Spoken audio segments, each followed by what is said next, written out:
as an investor has been predicated on the people who, whether or not they're frightened, they put a smile on their face and let their emotions follow, who wake up to the fact that it really is more about deciding to do something than it is about what you do. And I find that very trite on some level. Because, if you're starting a business, or if you run a small business, as most people here know, there's just not enough hours in the day to get everything done. There's a huge number of things to be done. You spend all of your time in the urgent and the short term. I mean, you just work very hard. And I know that, and I have. The problem is, as it turns out, is that actually you do too much. We all do. You're not lazy enough. Use me as a role model. I'm really lazy, actually. But I'm smart and lazy, aren't I? I try to do as little as is humanly possible. And I try to do it in the right order. And the older I get, the lazier I get, and the more brutal about it I get. In fact, I had an incredibly insightful moment a number of years ago when my inbox in my email had finally just reached the bursting point. And I remember thinking, oh my God, I'm going to have to go home again tonight. I was at some industry event, and I was going to have to go home. I was going to have to work late into the night to clear that goddamn inbox. And somebody came up to me and said, Doug, listen, can I have your business card? And I looked at him and said, no. He says, why not? I said, because you're going to send me an email, aren't you? And he says, well, that would be the idea. I said, I don't want one. I said, if you send me an email, it's just going to make the inbox bigger. And I thought, hey, that worked really well. Because he walked away. I thought, now, this is not networking, by the way. This is anti-networking.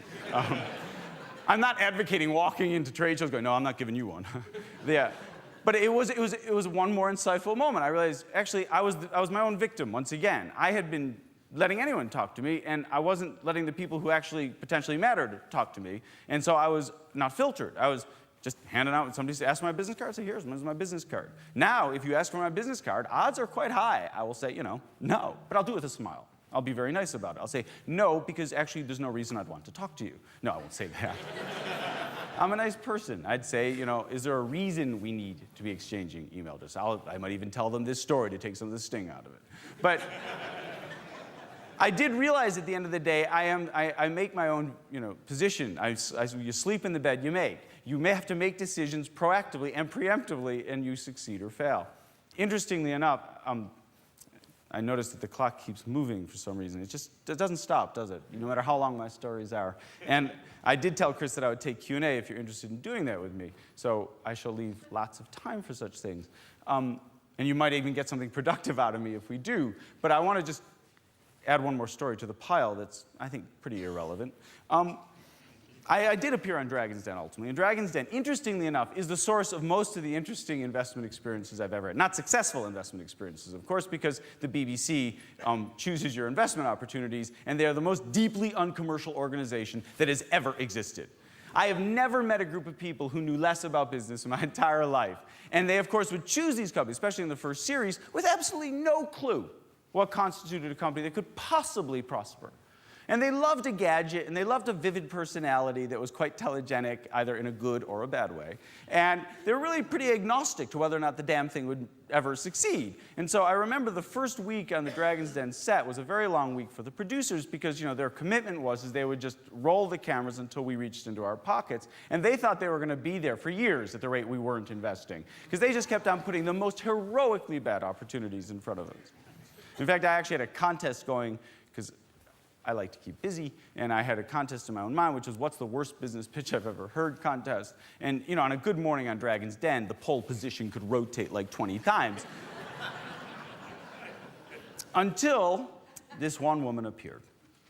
Let me tell you about her. Because she still has that position. She's won forever. She's it. She's the worst business pitch that will ever appear to anyone ever. Cool, huh? So she comes up like most Dragon's Den people do, with Kit. And she stood there, and she says, hi, my name is Alex. I'm from this company. It's called The Big O, and I've got olives. And she pulled out this thing and it had a rack, a vertical metal rack, and there was stacks of little olives in little circular tubs. And her company and product, such as it was going to be olives sold as bar snacks in sort of competition with crisps in pubs was sort of the pitch. And it wasn't much of a pitch. She kind of said, olives, here, taste them. I'm Alex, give me a $250,000. So it was concise, to say nothing else. And this was the second series, and the way that Den worked is we took turns starting off the questioning. As it happens, it was Theo's turn to start. Theo Paphides. Theo Paphides is, amongst the other dragons, somebody I have a huge amount of time and respect for. He's a very accomplished business person, and I think he's very good at what he does, and he likes numbers, Theo does. And so he started off with what he thought was a pretty straightforward question. Actually, I should preface this with, just before she came up, during one of the many interludes, the producers, they worked in packs like wolves. You know, the group of them came up. They're very anxious people, BBC producers, and they'd come up, and they were very upset because we just kept on saying, no, you're an idiot, I'm out, which is very efficient if you think about it. But they were saying, you know, you're not spending enough time with the entrepreneurs. You need to draw their stories out more and, you know, like hug them and sing Kumbaya or something. I don't know. Something, right? And so Theo's a nice guy, and so he asks her this question. He says, so Alex, you know, what was your turnover last year? You know, nice, easy, lofty question. And she looks at him and she goes, well, I'm not going to tell you that. That's not relevant.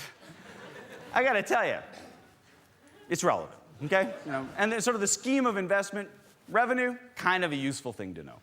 And Theo's really quite taken aback. He's like, not relevant. Of course it's relevant. She goes, well, why do you have to know that? And now Theo, getting his back up a bit, he says, because I want to know. That's why, you know. And she's like, well, I'm not going to tell you because I just don't see why it's relevant. And Theo says, well, if you're not going to tell me, I'm not going to invest. And then he thinks, oh, God, those damn producers. He goes, fuck it, I'm out. So much for paying attention to BBC producers. And then Duncan, because there's always Duncans to save the day, says to Alex, well, I can't do a Scottish accent. I'm not going to try. This will be my Scottish accent. So he says to her, so Alex, why can't you tell us? You know, what happened last year? What's going on here? And she says, well, and I can't even paraphrase what she said, but it was something of the form, like we had a bad year last year because we had a supplier and the supplier did something wrong, so we didn't have the revenue or inventory we should have had, but we had it. We'd have done a lot more and we'd be worth a lot more and you'd understand that we were worth more than we were, but we didn't, so I won't. You know. And I am paraphrasing, but it sounded a lot like that to the untrained ear. And it really stopped all of us in our tracks. And so Duncan says, well, come on, you need to tell us something. And this is when Alex stopped and paused and entered what I like to call the sort of the bad business pitch Hall of Fame. And she kind of went into this, I don't know what you'd call it, kind of like a crouch, a whisper crouch, like it was just her and the 5 of us and 5 million people, just a little group. And she says in a sort of a whisper, is anyone here Spanish? Now, I got a question for you. Where do you go from there? If I raise my hand and say, yeah, my real name is Juan, is she then going to say, oh, then I'm not going to tell you? Kind of the cat's out of the bag, darling. Or if none of us say anything, then she has permission to say something awful. Who knows? All I know is I wasn't thinking about that then. I mean, I'm not Spanish, and she couldn't know it, but my wife's name is Carolina Gonzalez Carvajal. And yes, my wife's Spanish. But more importantly to me, my father-in-law is Spanish, Ramon. Now, I have a working relationship with Ramon, have had for 20 years, and it is a working relationship because I have put a huge amount of work into this relationship, right? It's not to say Ray's not helpful. After every single episode of Dragon's Den, he would call up the next day with a list of my mistakes. And he would review them with me and say, you know, Doug, and I'd say to him, and he'd say, and next week I hope you do better, and I'd say it's pre-recorded, and he'd say, and the next week would come, and I wouldn't have corrected any of my mistakes, inevitably. And with great sighs of regret, he'd point out to me I still wasn't improving. So, you know, we had a relationship, and all I was thinking about was, oh my God, she's gonna say something about the Spanish. This so sucks. And by the time I'd had all those thoughts, of course, she had jumped off that cliff, really. And she basically said, on national TV, that all Spaniards are liars, cheaters, and thieves. She just slated a whole nation. It was fantastic. Awful. I mean, fantastically awful in that sense. I gotta tell you, I was great. Man, I rose up in righteous indignation. That is English. And I gave her feedback. Quite pungent feedback, as I recall. And I wasn't really speaking to her. I was speaking to Ray. Really, I was right through the TV. Said, Ray, this one's for you, baby. I wrapped myself in the Spanish flag. That was great. Fast forward 3 months, you know. Show's on the air. Ray didn't wait till the next morning to call me. No. He was on the phone seconds later. And I can't really tell you what he said because it was in really fast Spanish.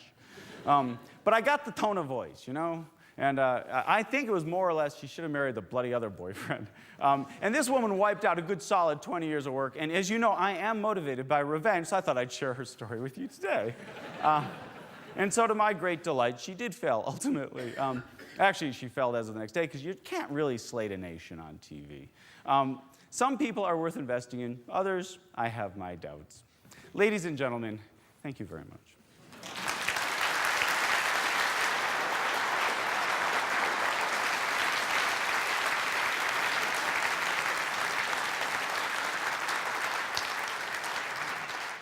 So I realize I'm the odd man out at Chris's event in that I actually have nothing productive to do here or to help you. So in penance for that, if there's questions I can answer, we have mics here. I'm happy to engage in a Q&A. I actually have done some things in business. If you'd like to ask me, come on down, and I'd be happy to answer questions for you. Come on. I'm not scary. I'm the nice dragon. If you don't come down, I'll tell you another story. No, that would actually probably encourage the wrong behaviors. Sir. Hi, Doug. You're actually a lot nicer in real life than you appear on the telly, which is quite a relief. I apologize. Could we get a translator down here? What did you say? You're a lot nicer in real life than you appear on the telly, which was a relief. Keep going. Right, well, I'm very good looking too, but because some of the guys didn't get up so quick, I thought I'd ask about a friend of mine has got a product which I think would be something you could really help with, and I want to know how I can get my email address in your pocket, so you might deem to contact me about it. Okay, now watch carefully. This is a long answer. No. Thank you. You're quite welcome. See, that was the nice way. I usually don't say it so nice. It's sort of a training system. Sir. Hi, Doug. Doug, I think you look great, actually. So, thank you. Doug, I'm in the food business, and I'm trying to help... You're in the what business? Food business. Right. And I'm trying to help small producers develop, and we'll look at investing in those businesses. And this is SME businesses. What absolute key points are you looking for when you're investing? Oh, a proper question. I won't do it again, sorry. Right. A proper answer to a proper question. When I invest in startups, when I invest in small businesses, which inevitably I invest in, I did mention, like, I'm anal, I'm a geek, I'm a perfectionist. I actually have a 16-question list, broken neatly into 4 questions of 4 categories. And actually, I only had 15 questions, but it looked so lopsided, I actually added a 16th question on, because I just didn't like the fact that it wasn't neat, which is kind of pathetic, isn't it? And I'm not going to actually go through that entire detailed thing, but I'm happy to synopsize, and in the declining order of importance. So the 4 areas that I look at, the first is what I would call the product benefit area. And what I'm looking for there is not the product. When somebody stands up in front of me and says, and I say, tell me what your business is, I actually want the first words out of their mouth to be in the terms of the customer's benefit. I don't care about the product. I care about this person's perception of their product. The product is only as good as the benefit to the customer, right? Mm-hmm. And any product is only worth as much as a customer will pay for it. Therefore, I can know huge amounts about a product and a company and a benefit and what it does for the world by the way the company presents the product to the world. And it's interesting because there's a lot we can know about it. I can know about the quality of the brand. You're all in business. You all have brands, whether you intended them or not, right? A brand is not a product. A brand is, if you draw a little Venn diagram at 2 circles, and one is my brain and the other is your product, it's the spot in between. When the product goes away, whatever I remember about it, that's your brand. And if you don't intend a brand, you still have one. You know how I know this is true? For 50 years, Coke and Pepsi have been battling it out globally. For 50 years. And for 50 years, whenever they do a blind test, Pepsi tastes better. And as soon as they lift it up, Coke tastes better. Now, how does that work? What, after the fact, my taste changed?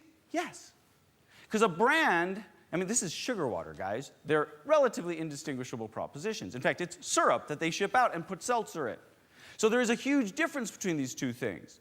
So what is the brand then? The brand is what I say about myself when I buy that product, if it's a consumer product. A brand is the promise I make as the vendor to the customer. What is that promise? In the case of Coke, it's if you drink Coke, people will think this about you, whether it's implied or explicit. If I have a company standing in front of me, and they tell me about features or whiz-bangs or what they're going to do, I say, go away. What I want to hear is them say, the customer benefits this way. It's faster, it's cheaper, it's smarter, but it's got to be something that the customer, if they can't characterize it right away in terms of the customer, I know I'm not talking to the kind of people who exploit innovation or who do something for someone else's benefit and think about the other guy first. And if they can't get over that, and most of them don't, I usually don't go further. The other three categories, by the way, are market, industry, and investment case. And if they don't fail on the first, God, they all fail on the fourth, right? Because you can't make money on most of them. Okay. There you go. Thanks. That was the shortest version of an 8-hour seminar I've ever just done. Pretty cool, huh? Ma'am, miss. Hi. You're living here in the UK. Yes. I'm interested to know whether you're going to stay and how do you... Why, are you going to kick me out? How do you... I want to know how you rate the sort of UK entrepreneurial spirit. And I know you've been doing a bit with the startups. I'm quite interested to hear how you're going with that. Okay, so am I going to stay? I'll take that part first. Somebody asked me recently, are you here permanently? And I said, no, but I am here indefinitely, because it just doesn't sound so much like I'm trapped, does it? I'm not here for the short haul. I've been here for 8 years. That seems to me like forever. I'm here for the visible future. I have no particular reason to leave. Insofar as entrepreneurial spirit, I think the entrepreneurial spirit, as I stand here today, is precisely the same dimension as it is in California. I think the difference is the weight we carry. So you could phrase it, do I see the same amount of entrepreneurial spirit despite the fact of the grinding boot heel of government driving us into the ground? Yes, actually, I do see it occasionally. Do I see it despite the bad decisions that are made in the infrastructure around us that prevent us from being efficient? Yes, I see it. Do I see it the fact that most people work very, very hard and long hours despite huge Herculean inefficiencies in the system? Absolutely. Am I hugely biased and opinionated? As a matter of fact, yeah, I am. But do I think that the entrepreneurial spirit's the same? Pretty much, yeah. And I've been just as successful working with people here as there, and I've been just as successful in starting companies here as there. So I figure, what the hell? Can I get a photograph afterwards?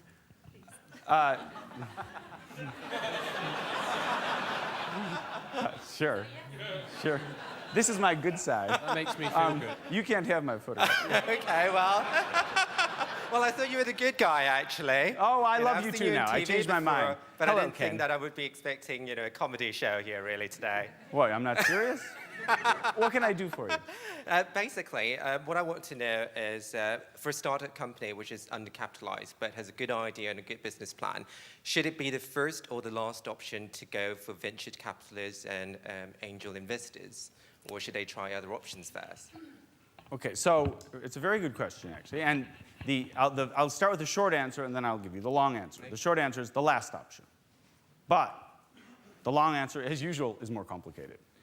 First of all, you said it's a startup that's undercapitalized. Okay, that is repetitive. All startups are undercapitalized, by definition. We all start out starved. Most businesses are undercapitalized, as a rule. But I got some good news for you. Most businesses spend too much money. So if you're undercapitalized, and you are, as most of mine have been, I got news for you. You're spending too much money. Stop it. Just stop. Don't spend so much. I'm not saying be cheap. I'm saying you're spending unnecessary money. Every one of us does. We all make decisions where we take a pound out of our pocket and we spend it despite our better interests. Bad news. Now, does that mean don't invest? No, it doesn't mean that at all. I am forever spending the right money. But I have to stop spending the wrong. You could say, Doug, but which would that be? A slightly more complex question.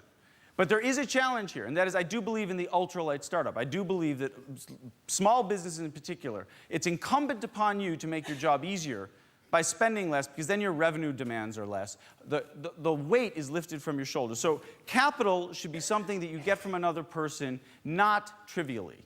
First of all, startup capital, equity capital, is expensive. I think we've proved that in abundance on Dragon's Den. And it should be expensive, because it is also high risk. And the only offset to risk is reward. And therefore, if I'm going to take a huge risk with my children's inheritance on your business, or yours in the technical sense, not yours, Ken, of course, then, I meant that in a nice way, then, in fact, I should be deserving of an opportunity for a very large reward. The second big reason is you do not want to take venture capital in particular, is that's institutional money. And I'm not saying no one should ever take venture capital. I'm saying that it's on a priority list, it should be very far down. And angels and institutional investors are profoundly different. The big difference in an angel and an institution is an angel is investing his own money, his or her own money. An institutional investor is investing other people's money. I have upside and downside. They have upside. We act differently. They're meaner. I'm more forgiving. Not because I'm nicer, I'm proving that really quickly here, but because I have to be. I am very much a sort of a substitute entrepreneur in that picture. Therefore, I want reward, and I will feel the pain exactly aligned with the entrepreneur. But remember one thing when you take my money or an institution's, we're similar in one way. It's not your business anymore. It's ours and yours, and we have just the rights you have. And that's, even if we come later to the game, tough. We're all in bed together now. And can you imagine that picture? Well, I'm not quite sure. I share the same name as your brother, you know. I say shared that that. before. I noticed that, and I generally have a historic dislike of people named Ken, but I'm getting over it. Thank you very much. I've scared everyone else off. That's so cool. Can I ask, obviously as an investor there, you mentioned about the product benefits. Can you elaborate on the other three areas and also your own experience of buying existing up and running businesses? Sure. The other three areas, sure.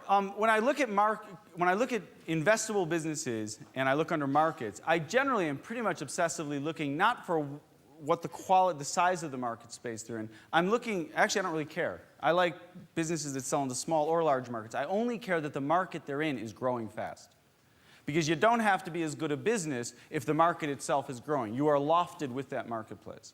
And therefore it takes once again, it takes a lot of the pressure off the business if the marketplace, if the number of potential consumers of your product is increasing every day, then you can be pretty crap at what you're doing and still get away with it. And if you're actually good at what you're doing, then you can grow faster than that market. But it's one more accelerator against the odds of being in a small business trying to grow very quickly.